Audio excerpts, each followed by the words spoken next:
What's going on, guys? Christian and Horror here. Today, I'm finally talking about Blade. Now, I was actually asked before when I made a post about Blade, why haven't you seen it? There's really no good reason. I just never got around to watching Blade. I was even accused of saying, "Oh, please don't tell me haven't seen Demolition Man or anything like that."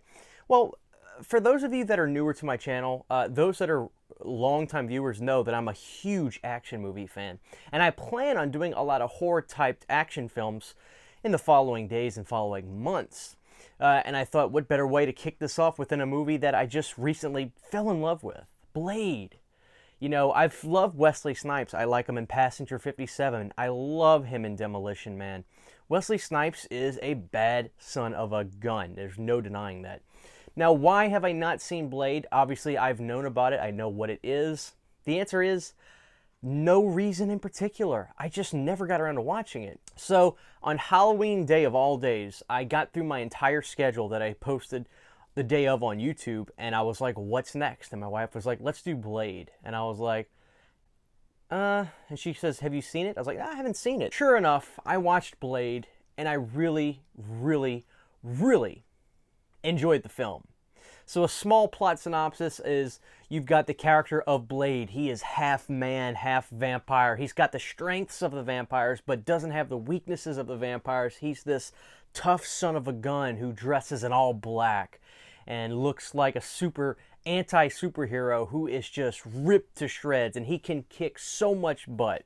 The opening scene of Blade, when he goes into this underground nightclub looking place and literally sheds blood over this entire room, is one of the greatest scenes I can remember seeing in the last 5 or 6 years of all of cinema. I fell in love with the opening sequence of Blade, and I knew I was a fool for not having seen this.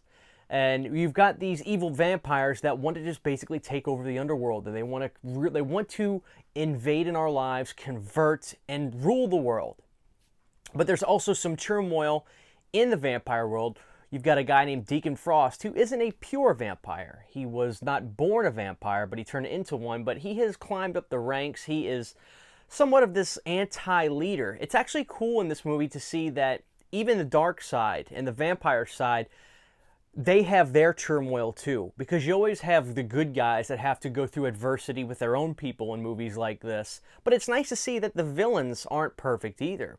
So I really enjoyed that about Blade.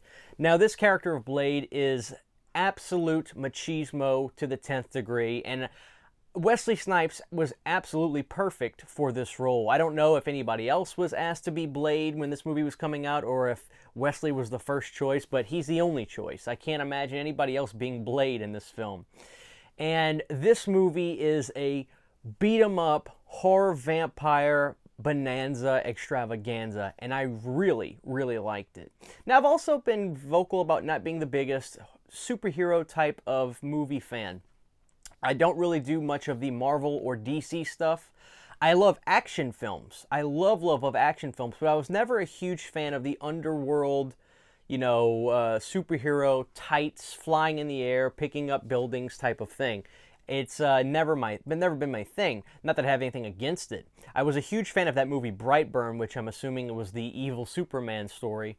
And Blade, I guess, is one of those movies too that it's just like, oh my God, where has this been all of my life?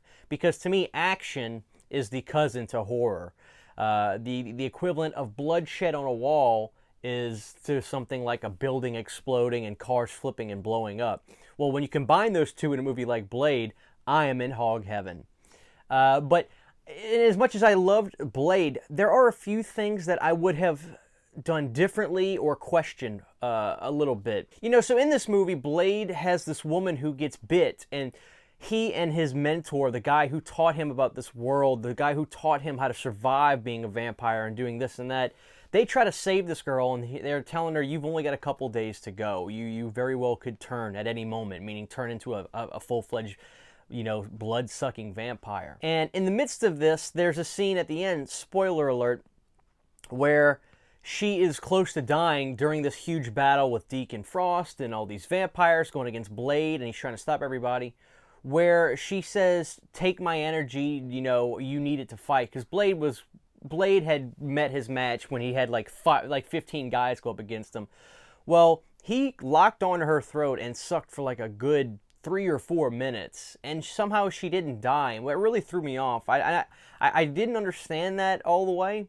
It's not a gripe about the movie. It didn't take me out of the movie any stretch, but I was like, oh, well, she sacrificed herself, but I don't remember her dying, so that was interesting. And the only other thing about Blade that I would have changed, you know, there are certain types of these movies where your main antagonist is a smaller guy, and they're much smaller than your protagonist when you got your ripped, strong guy. And sometimes I think that really works. You know, Terminator 2, for instance, the T-1000 is a great example of a villain that is smaller, but you know that they're more cunning, more intense, they're smarter, they can fight better. And, you know, the T-1000 was a huge match to Arnold's, you know, what was he, a T-100 in Terminator 2? And there are other examples like that.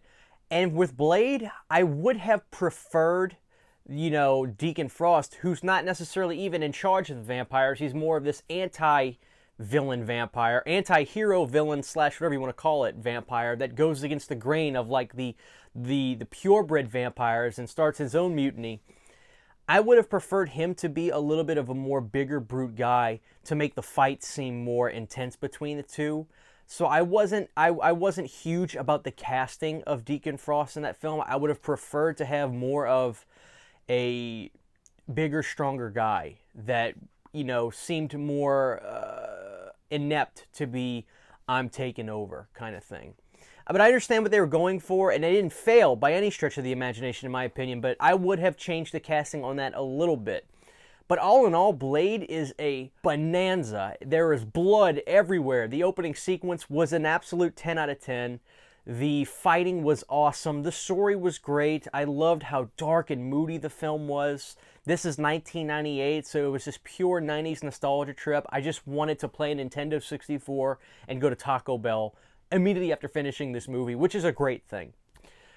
So I give Blade 8.5 out of 10. I really, really loved it. I know that this movie's coming out on 4K at the beginning of December, and I will, of course, review the 4K and unbox the 4K for you guys. I can't wait to own that movie on 4K. I'm so thrilled. I don't own the movie at all. I streamed it, and I can't wait.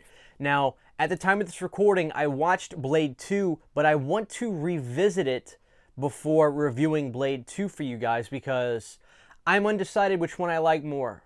I think that Blade 1 has the best opening I've seen so far, but Blade 2 had some elements that I was really digging.